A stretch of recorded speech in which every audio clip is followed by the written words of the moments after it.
পঞ্চায়েত নির্বাচন ঘোষণা হতেই তৎপর প্রশাসন। পঞ্চায়েত নির্বাচনকে শান্তিপূর্ণ ও সুষ্ঠুভাবে সম্পন্ন করতে অনুষ্ঠিত হলো সর্বদলীয় বৈঠক। মানিকচক ব্লক প্রশাসনিক ভবনে এই বৈঠকটি অনুষ্ঠিত হয়।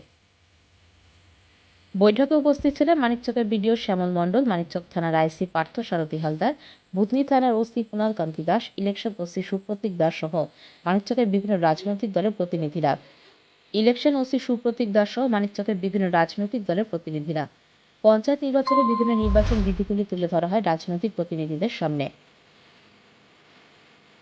পাশাপাশি পুলিশ ও ব্লক প্রশাসনের কাছে অবাধ ও শান্তিপূর্ণ ভোটের আবেদন জানানো হয়। সিপিএমের পক্ষ থেকে দাবি করা হয়েছে, বিগত পঞ্চায়েত নির্বাচনে ভোট গণনা কেন্দ্রে ব্যাপক ভোট লুট করেছিল তৃণমূল। সেই ঘটনা পুনরাবৃত্তি যাতে না হয়। অন্যদিকে প্রশাসন সমস্ত রাজনৈতিক দলগুলিকে আশ্বস্ত করেছে সম্পূর্ণ শান্তিপূর্ণ ও অবাধ ভোট করার। একই দাবি করেছে মানিকচক ব্লক যুব তৃণমূলের সভাপতি সাইদুল ইসলাম। তিনি জানিয়েছেন, রাজ্য সরকার ও প্রশাসন বদ্ধপরিকর সুষ্ঠু নির্বাচন করতে। বিরোধীদের আনা সমস্ত অভিযোগ ভিত্তিহীন। আজকে যে সর্বদলীয় বৈঠক ছিল, বিডিও সাহেব আমাদেরকে সবার সমস্ত রাজনৈতিক দলের নেতৃত্বদেরকে ডেকেছিলেন। আজকে যেটা আলোচনা হলো, ভোটটা যাতে নিরাপত্তার সাথে হয়, এই আলোচনার জন্য ডেকেছিলেন। এবং গত 9 তারিখ থেকে নমিনেশন ফাইলের ব্যাপারটা শুরু হয়েছিল, যেটা ইলেকশন কমিশনার ঘোষণা করেছিল। 9 তারিখে তো হয়নি, আজ অবধি আমরা মিটিংয়ে যখন ঢুকেছিলাম, মিটিংয়ে ঢোকার আগে পর্যন্ত শুধুমাত্র ডিসিআর কাটার ইস্যুটা ছিল। ডিসিআর কাটার সময় যে ফর্মটা পাওয়ার কথা, সে ফর্মটা অ্যাভেলেবেল ছিল না। মিটিংয়ের মধ্যে জানলাম যে ফর্মটা অ্যাভেলেবেল হয়েছিল। একটা বিষয় আছে, বিগত দিনে যে পঞ্চায়েত নির্বাচন হয়েছিল, ওই পঞ্চায়েত নির্বাচনে যে অপ্রীতিকর ঘটনাগুলো ঘটেছিল, বিশেষ করে ভোট গণনা কেন্দ্রে যে ঘটনাগুলো ঘটেছিল, আজকে সমস্ত রাজনৈতিক দলের যারা প্রতিনিধি হাজির ছিলেন সবাই বলেছেন যে মানিকচকের সর্বসাধারণের মানুষ থেকে সমস্ত রাজনৈতিক দলের নেতা লিডার যারা আছেন, মানিকচকের মাটি তৈরি আছে রোধ প্রতিরোধ করার জন্য।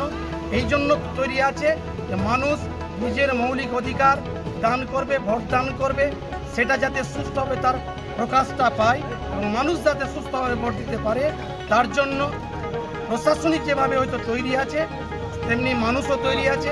প্রশাসনিক যদি কোনো জায়গায় ঘাটতি থাকে, তাহলে সেই ঘাটতি আগামী দিনে মানুষরাই পূরণ করবে। এবং প্রশাসনিক লেভেলে যারা আছেন, বিডিও সাহেব এবং পুলিশ কর্তারা যারা ছিলেন, তারা কথা দিয়েছেন যে বিগত দিনে যা হয়েছে, আসন্ন পঞ্চায়েত নির্বাচন যেটা হবে, তাতে কোনো রকমের কোনো বিশৃঙ্খলা হবে না এবং সমস্ত রকমের তারা প্রতিরোধ করবেন, নিরপেক্ষতা ভূমিকা পালন করবেন। সর্বদলীয় বৈঠক ডেকেছিলেন। আমি মানিকচক ব্লক তৃণমূল কংগ্রেসের পক্ষ থেকে আমি মিটিংয়ে ছিলাম। প্রশাসনের যা করণীয় এবং কী নির্দেশ গাইডলাইন আছে নির্বাচনের ক্ষেত্রে, সেগুলো সম্পর্কে আমরা আমাদের বললেন যে পলিটিক্যাল পার্টি বিরোধী যারা আছেন, কংগ্রেস, সিপিআইএম, আরএসপি, এনারা তাদের সমস্যাগুলো বললেন। আমরাও কিছু তথ্য জানার চেষ্টা করলাম। সার্বিকভাবে আমরা দেশের এবং আমাদের পলিটিক্যাল পার্টির সমস্ত সবাই সুষ্ঠুভাবে নির্বাচন হবে, এটা আমরা আশা রাখছি। সুষ্ঠুভাবে নির্বাচন হবে, এটা মাননীয় মুখ্যমন্ত্রী চেয়েছেন, আমাদের সর্বদলীয় সাধারণ সম্পাদক অভিষেক ব্যানার্জি চেয়েছেন। আমরা মানিকচকের ক্ষেত্রে মানিকচকের ব্লকের ক্ষেত্রে আমরা সুষ্ঠুভাবে নির্বাচনটা যেটা হয় এটা অন্যান্য দলের যারা প্রতিনিধি ছিলেন বিডিও স্যারের কাছে উপস্থাপন করলেন। বিডিও স্যার বললেন যে না, যত পরিমাণে উপযুক্ত সব কিছু শুরু হয়ে গেছে। আজকে থেকে নমিনেশন করছেন অনেকে।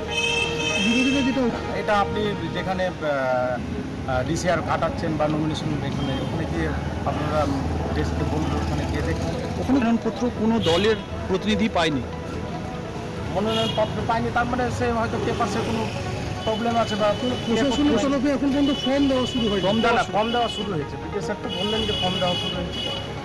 এটা তো যারা বিরোধীরা ছিলেন, যারা ওনার পলিটিক্যাল লোক ছিলেন, সেখানটা ছিলেন, আমিও ছিলাম। ফর্ম দেওয়া হয়েছে। নিউজ বাংলা।